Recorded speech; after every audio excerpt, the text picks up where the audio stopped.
Oi, eu sou o Marco. E eu sou a Jádia, e esse é o Descomplica Nutri. Aqui vamos falar sobre nutrição e saúde de uma forma leve. Então já aproveita para se inscrever no canal, ativar o sininho e deixar o seu like. Hoje vamos falar sobre carboidratos. Trouxemos algumas dúvidas mais comuns para debater ao longo do vídeo. Carboidrato, vilão ou aliado? Me diz, Marco, por que o carboidrato se tornou vilão nos últimos anos?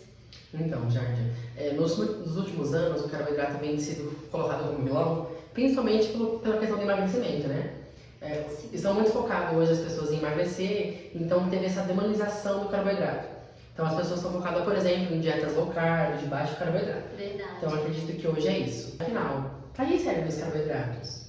O carboidrato é a nossa principal fonte de energia, né? Por exemplo, os músculos, eles utilizam da glicose para contração. O nosso cérebro tem preferência pela glicose como principal fonte energética. Os nossos órgãos vitais necessitam dessa energia para manter as funções básicas, por exemplo, respirar, os batimentos cardíacos. Então, é super importante. Mas o carboidrato não tem apenas um tipo, né? Me diz, os carboidratos, eles têm diferença? Tem sim, Jardim, tem bastante diferença. Na verdade, nós temos dois nomes conhecidos, né? São os carboidratos simples e os complexos.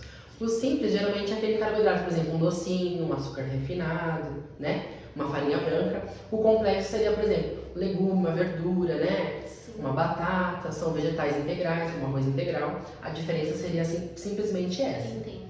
E o complexo ele leva mais tempo, né, para digerir, para quebra. O nosso corpo ele leva mais tempo para fazer essa quebra e é uma estratégia interessante até para manter a saciedade, né? Isso, exatamente, é muito importante. Também entrando nessa ideia da questão da saciedade, contraposto referente ao emagrecimento seria a questão da hipertrofia. Sim. Então, como você mesma disse, né, Jardim? Pelo emagrecimento seria muito mais estratégico utilizar o carboidrato complexo. Mas e para performance? E para atividade física? Sim. E para hipertrofia, como foi falado aqui?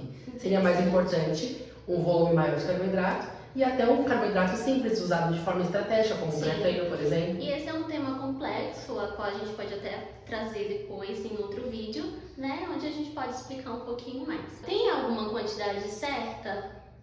Tem sim, na verdade, né? A gente tem que pensar que cada pessoa é um indivíduo diferente, onde ela tem necessidade diferente, depende do objetivo, depende do foco da pessoa para aquele objetivo, depende do metabolismo daquela pessoa. Então são vários fatores associados a um certo indivíduo, relacionado também com patologia. Você poderia me falar um pouco sobre isso? Sim, eu acredito que vale reduzir em alguns casos, por exemplo, no caso de diabetes, né? O paciente que tem essa condição clínica, ele vai se beneficiar da redução, né? Para manter o nível de glicose estabilizada no sangue. A questão também, a gente pode utilizar como estratégias a curto prazo para o emagrecimento.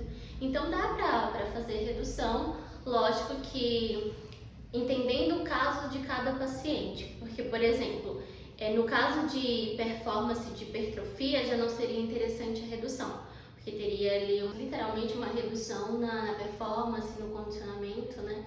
Então não seria interessante nesse caso. Entendi. Então é muito bacana a gente conversar sobre isso, né? Sim. É um assunto muito legal, porque a gente consegue avaliar que para alguns casos seria mais importante aumentar, ou Sim. seria mais importante reduzir, né? E Sem atrapalhar. pegando esse gancho, eu queria que você me dissesse, você acha que no treino ajuda, atrapalha? Como você mesmo explicou, a função do carboidrato é primordial, né, para o nosso organismo. Então, para a questão muscular não é diferente. Então, o carboidrato age como um poupador de massa muscular. Traz essa energia, assim como você explicou, poupando que o nosso corpo utilize a energia das proteínas do nosso corpo, né, da nossa massa muscular. Exato.